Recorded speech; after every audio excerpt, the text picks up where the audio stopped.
What's up, everybody? It's Lynchpin. Hey, so this is my own variation of due diligence or spreadsheet or conspiracy theories, whatever you want to call it. I really don't care. I have had people, who have kind of caught wind of what I have. And again, I'm no Richard Newton. He's awesome, but kind of got the idea a little bit from people like that.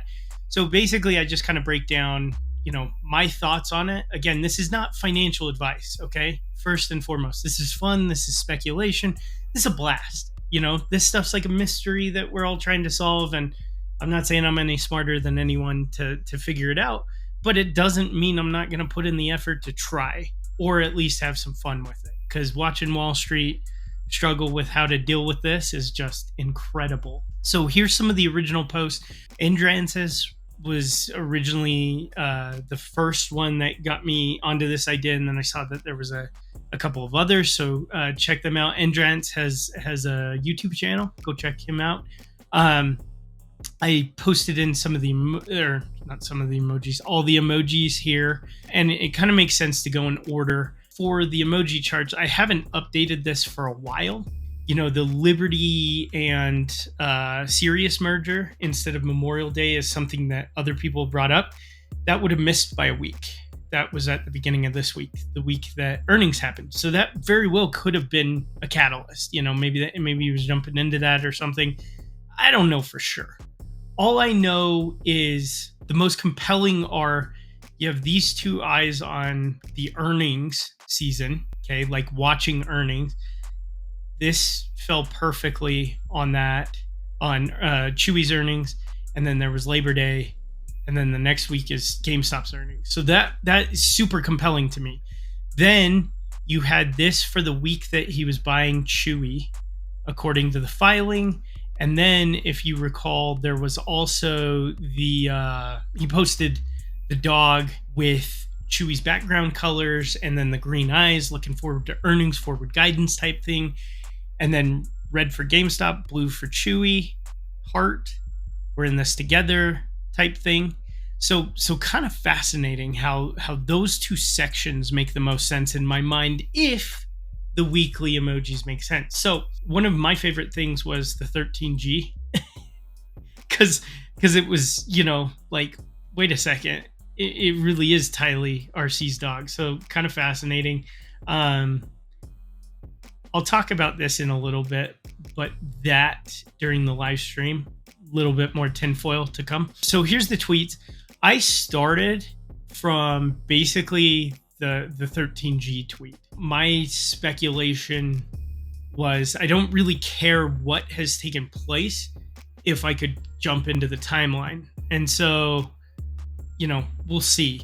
I love that It's Always Sunny therapist montage. That was hilarious. Do you like it? Do you like it? Do you like it? One other piece right here is you can see I speculated a long time back that, when I first started jumping into this, which would have been like early August is when I started putting this together, like 4 or 5 days in.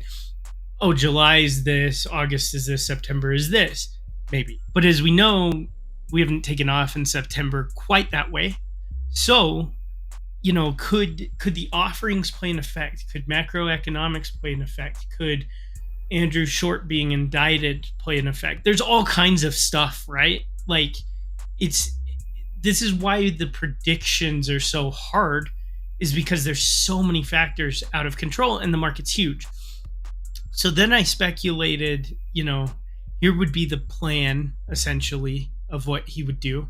So at very least, even if it takes longer, maybe the weekly emojis aren't the case, but we know that Chewy at least played some kind of significant role in whatever his plan was. Because again, he choreographed that.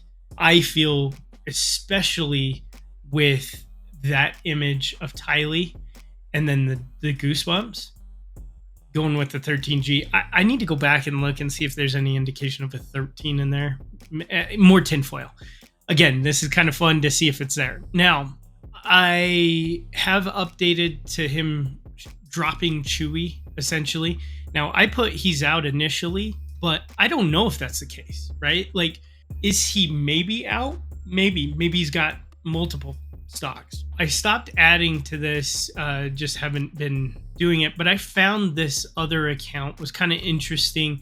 The most compelling piece to this was the mic drop image was posted at like 12:15 a.m.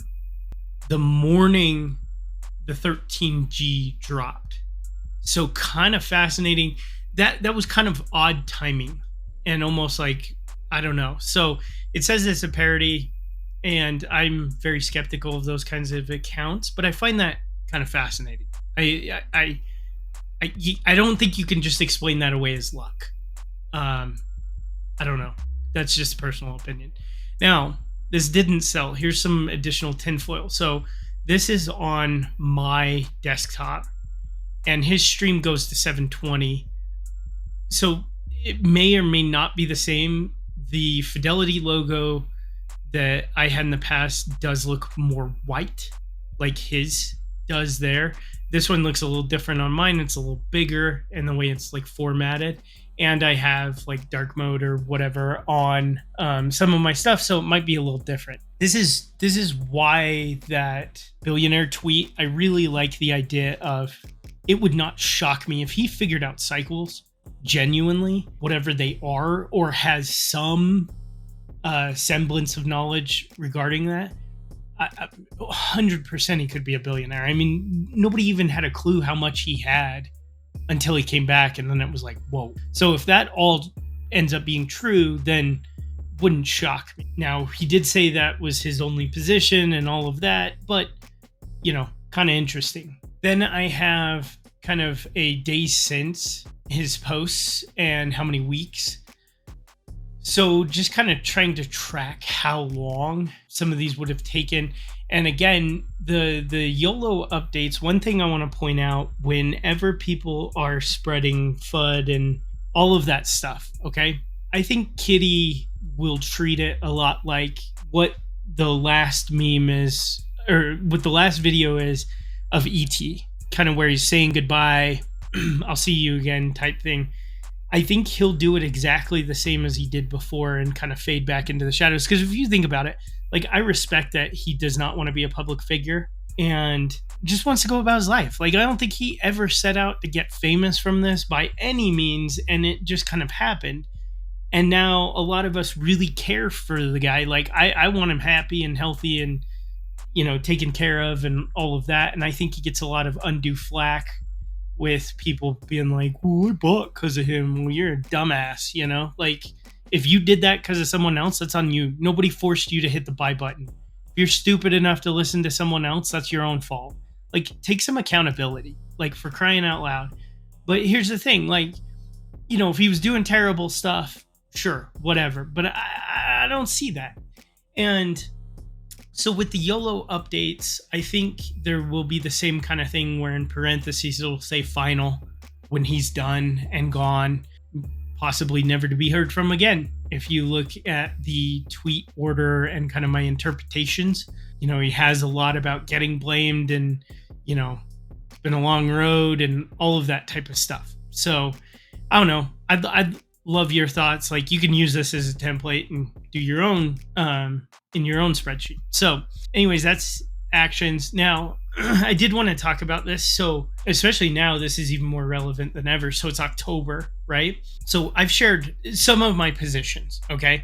I do play options around earnings all the time. Notice I had 20th of September options. I made money on those just from IV. I even closed out some before, knowing that they would probably tamp it down, and then hedging against that, and made some money down. Sue me. I bought more shares with that profit. So if you want to be one of those, like, cool, go for it. This is just, I don't need to prove anything to you guys. I've had shares since like back in 2018. They were in an old account, transferred them into the Roth IRA. Here's a couple of buys back from 2021. Those shares have been held this entire time. You want to go look at those dates?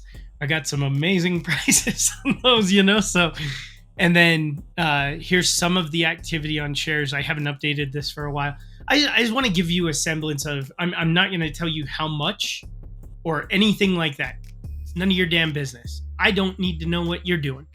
I think it gives a little bit of credence, like, hey, I'm with you guys, right? Like, and I now have, I think I have some January and like June options. I can't remember some calls and stuff. You know, I have some for October based on the weekly thesis. We'll see how that turns out, because I've kind of rolled forward as things have gone on. But again, I mean, I took these with the idea of, hey, look, you know, I'm with you. And you can read up more. You can check out my channel for more details, but feel free to use it. I copied stuff over. I tried to reference everything that I could. I love Richard. His sheet is a little overwhelming to me. So hopefully, I know they got multiple people working on it and stuff. I tried to be as clean and concise as possible with it. And I know he's been doing stuff for a long time. Amazing work. So no criticism. It's just merely like my small brain could not handle. So it gave me the idea of like, hey, put together your own. I was like, cool. All right, I'll do that. So anyways, check it out. If you have any thoughts or ideas or due diligence, let me know, because I love going down these rabbit holes. Like I said, it's all for fun. Anyways, thanks for stopping by. See you again real soon. Bye.